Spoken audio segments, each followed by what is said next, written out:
So open your Bibles to Psalms 1, verses 1 to 3. Psalms chapter 1, verses 1 to 3. Blessed is the one who does not walk in step with the wicked, or stands in the way that sinners take, or sit in the company of mockers. Sa pagpili pa lang ng kaibigan, kasama, mapalad ka na. Ang blessing kasi hindi lang maraming pera, hindi lang maraming ari-arian, hindi lang nakakapasya sa iba't ibang bansa, hindi lang may bagong damit, kundi mapalad ang tao na may matinong kaibigan. Magaling ka naman pumili sa trabaho, sa damit, galingan mo namang mamili ng kaibigan.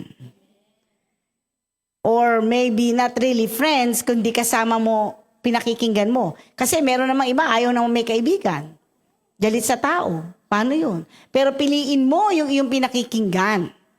Piliin mo yung iyong pinanonood. Amen?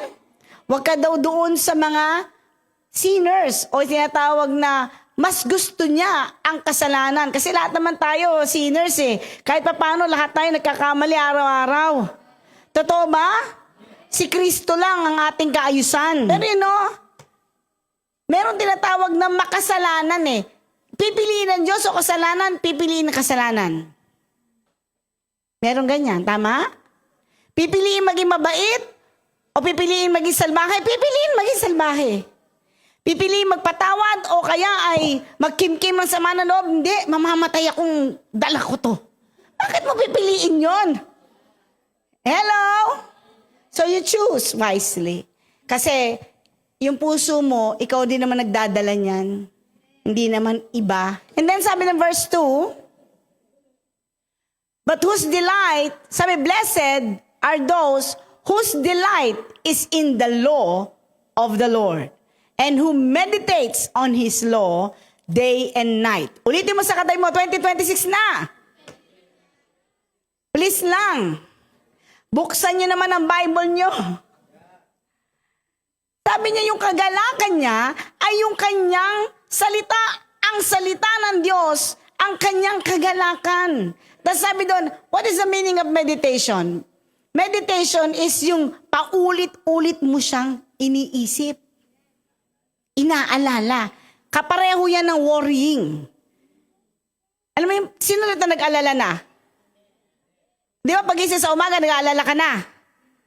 Nasa sasakyan kayo, utak mo, layo-layo. Nandun pa rin sa inaalala mo. Tama ba? Lalo na kung bukas na yung bayaran.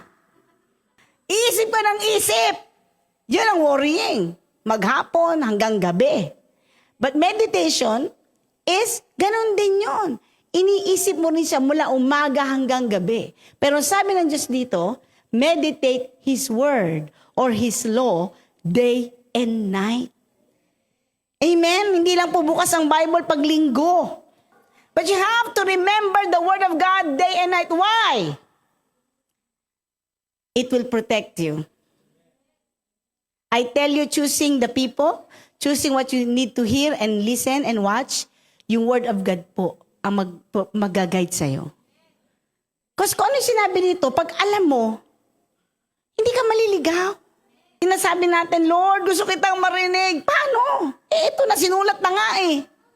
Mapalad ka pagka masaya ka sa salita ng Diyos. Hindi kung kailang salita ng Diyos, saka ka naiihi, nagugutom, inaantok. You know, the Word of God, kami po mag-asawa for 25 years. Ito po naging guide namin. Regardless kung ano yung nararamdaman namin. Regardless din kung ano yung nakikita mo sa iyong harapan.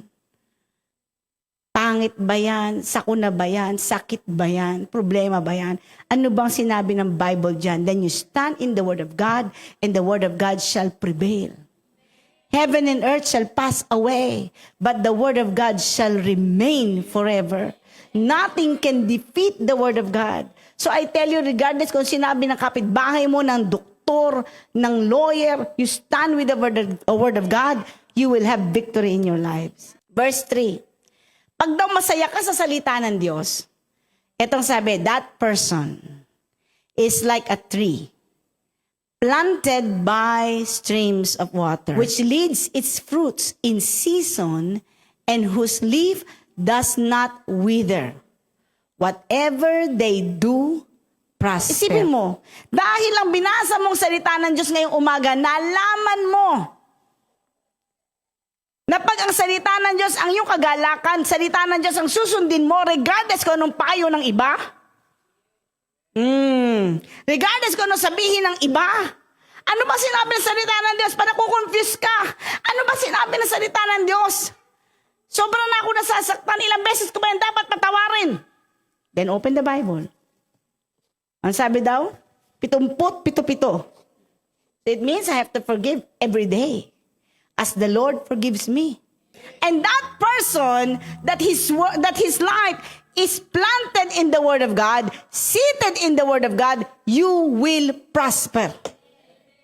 Ano yung prosper? Ikaw ay uunlad. Ano gusto mas maunlad ang 2026 niya? May mangyayari pang maganda sa'yo.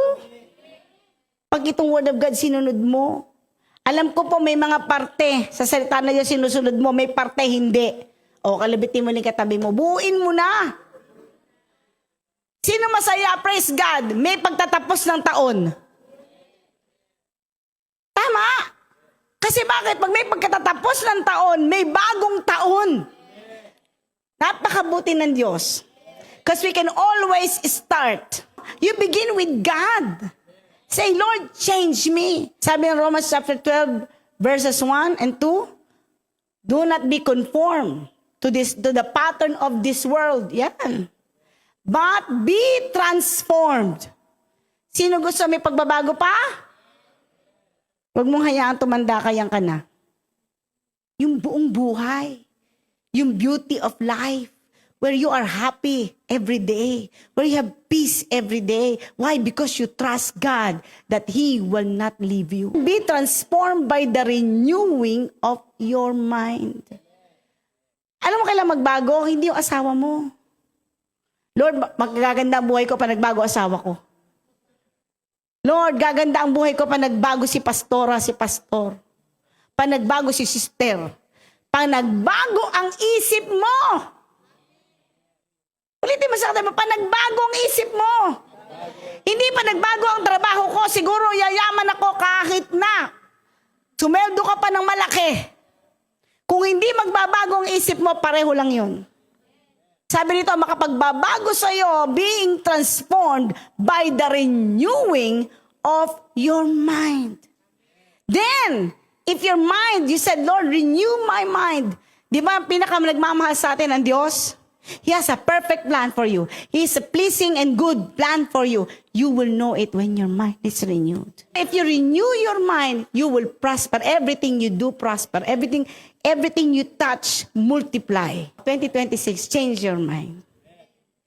You will have a prosperous life. Beautiful life. The life that you want, hindi sa kamay ng ibang tao. Nasa kamay ng Diyos at nasa isip mo. Amen. Tayo lahat ay tumayo. Praise God.